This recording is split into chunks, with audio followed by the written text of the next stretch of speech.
आज संडे था। जंगल के सारे बच्चे आज छुट्टी पर थे। राधा के स्कूल की भी आज छुट्टी थी, इसलिए राधा ने आज अपने दोस्त मोंटी बंदर के साथ जंगल घूमने का प्लान बना रखा था। सुबह होते ही मोंटी बंदर और हाथी उसे लेने आ गए और फिर तीनों घुमक्कर घूमने चल दिए। चलते चलते वो तीनों एक झील के किनारे पहुँचे। झील एकदम शांत थी, सूरज की किरणें उसमें चांदी की तरह चमक रही थी। तब मोंटी बंदर ने कहा, चलो चलकर झील का पानी पीते हैं। जैसे ही वो तीनों पानी पीने झील के किनारे पहुँचे, राधा ने देखा कि झील के उस पार एक लड़का खड़ा है जिसकी आंखें गहरी नीली हैं। वो तीनों एकदम रुक गए। राधा ने कहा, ये कौन है? मोंटी बंदर बोला, इसे तो पहले कभी नहीं देखा।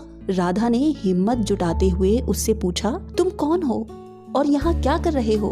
तब उस लड़के ने कहा, मेरा नाम सूर्या है, मैं तो हमेशा से यही रहता हूँ। लगता है तुमने आज मुझे पहली बार देखा है। मोंटी बंदर, राधा और सूर्या तीनों बैठकर बातें करने लगे। तब सूर्या ने एक रहस्य बताया। उसने बताया कि मैं जादुई दुनिया से आया हूँ, जहाँ मैं और मेरा परिवार झील की गहराइयों में रहते हैं और हर 100 साल में केवल एक बार ही हम धरती पर आ सकते हैं। लेकिन राधा ने पूछा, लेकिन क्या? लेकिन अब झील में बहने वाली गंदगी से हमारा जीवन बहुत ही मुश्किल हो गया है। मेरे माता पिता अब बीमार रहने लगे हैं। सूर्या ये कहते हुए बहुत उदास हो गया। तब मोंटी बंदर ने कहा, हम सब मिलकर झील को साफ करेंगे। क्यों राधा? हाँ, क्यों नहीं, हम सब मिलकर झील को पूरा साफ कर देंगे। और फिर सबने मिलकर झील को पूरा साफ किया। तब मोंटी बंदर ने कहा, अब हम इस झील में कभी गंदगी नहीं फैलाएंगे और इसे हमेशा साफ रखेंगे ताकि तुम्हारे मम्मी पापा स्वस्थ रहें। उसके बाद राधा और सूर्या की दोस्ती और भी गहरी हो गई। वो रोज शाम को मिलते, साथ हंसते, साथ खेलते।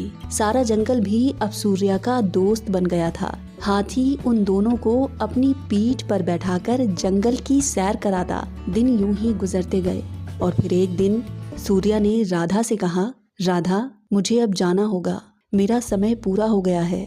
राधा एकदम हैरान थी। उसने पूछा, क्या सच में? क्या तुम फिर कभी वापस नहीं आओगे? तब सूर्या ने राधा के हाथ में एक छोटा सा चमकता हुआ पत्थर रखते हुए कहा, जब तुम मुझे दिल से याद करोगी मैं जरूर आऊंगा, इसे अपने पास रखना राधा। ये कहते हुए वो धीरे धीरे झील में समा गया। तुम वापस आना सूर्या, ये कहते हुए राधा की आंखें भर आईं। मोंटी आकर राधा के गले लग गया और राधा रोने लगी। मोंटी ने कहा, हम फिर मिलेंगे सूर्या,